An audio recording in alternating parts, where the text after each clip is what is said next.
तो दोस्तों डिलीवरी ने अपने क्वार्टर थ्री के नंबर को डिस्क्लोज कर दिया है। तो चलिए देखते हैं क्या है क्वार्टर थ्री के नंबर्स के अंदर, क्योंकि आज जैसे ही मार्केट क्लोज होते होते शेयर के अंदर एक बड़ी गिरावट आपको देखने को मिली है। चलिए देखते हैं नंबर्स क्या, उससे पता चलेगा क्या ये गिरावट टेम्परेरी है या परमानेंट।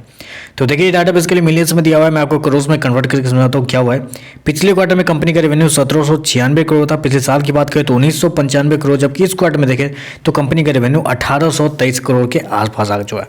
तो साल दर साल देखें तो साल दर साल एक बड़ी गिरावट है कंपनी के रेवेन्यू के अंदर, ऑलमोस्ट बोल सकते हैं आप 9% के आसपास की गिरावट है कंपनी के रेवेन्यू के अंदर साल दर साल। वहीं अगर क्वार्टर जाते हैं तो क्वार्टर कंपनी के रेवेन्यू के अंदर ऑलमोस्ट 2% के आसपास की तेजी आपको देखने को मिले। तो कंपनी का रेवेन्यू देखें तो क्वार्टर 2% बढ़ा है, लेकिन साल दर साल 9% के आसपास की गिरावट भी देखने को मिली है। चलिए कंपनी का एक्सपेंस देखते हैं, एक्सपेंस क्या हुआ है। पिछले क्वार्टर में 2157 करोड़ खर्च किए थे, पिछले साल 2155 करोड़, जबकि इस क्वार्टर में कंपनी ने 2125 करोड़ खर्च किए थे। इस क्वार्टर में भी कंपनी के खर्चे जो है वो बैलेंस देखने को मिल रहा है पिछले क्वार्टर पिछले साल के मुकाबले। चलिए कंपनी का नेट प्रॉफिट क्या है वो देख लेते हैं। बेसिकली आप सभी को पता है कि कंपनी लॉस में ही डील कर रही है कई क्वार्टर से जब से लिस्ट हुई है।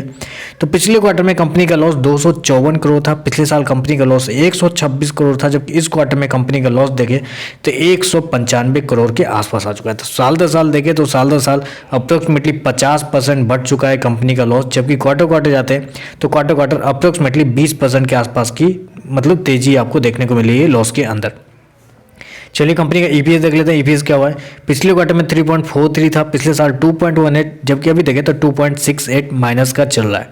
तो ओवरऑल अगर नंबर को कंक्लूड करूं तो देखिए साल दर साल तो नंबर बहुत ज़्यादा कमजोर है, क्योंकि साल दर साल कंपनी का रेवेन्यू 9% गिरा है, लेकिन कंपनी का जब लॉस देखने के लिए जाते हैं, कंपनी के प्रॉफिट के अंदर जाते हैं तो कंपनी का लॉस 50% बढ़ चुका है। 9% अगर अपना रेवेन्यू गिरा के अगर 50% आप लॉस बढ़ा रहे हैं तो ये मेरे हिसाब से किसी भी एंगल से पॉजिटिव नहीं है, बहुत बड़ा नेगेटिव सेंटीमेंट क्रिएट करता है।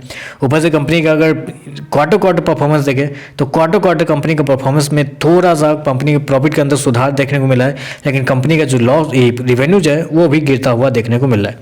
ओवरऑल देखें तो नंबर मेरे हिसाब से इस क्वार्टर में जो कंपनी दे वो थोड़ा सा निगेटिव है, क्योंकि क्वार्टर कंपनी का रेवेन्यू फ्लैट है, साल दर साल कंपनी का रेवेन्यू गिरा हुआ है, और कंपनी का जो प्रॉफिट की बात करें तो कंपनी का प्रॉफिट साल दर साल 50% गिरा हुआ है। तो मेरे हिसाब से नेगेटिव सेंटीमेंट क्रिएट करता है। हो सकता है इस नंबर के बाद थोड़ी बहुत गिरावट भी आपको देखने को मिल सकती है शेयर के अंदर। तो बस आज के लिए बस इतना ही। वीडियो पसंद आए तो लाइक कीजिएगा, साथ में साथ चैनल को सब्सक्राइब जरूर कीजिएगा। धन्यवाद।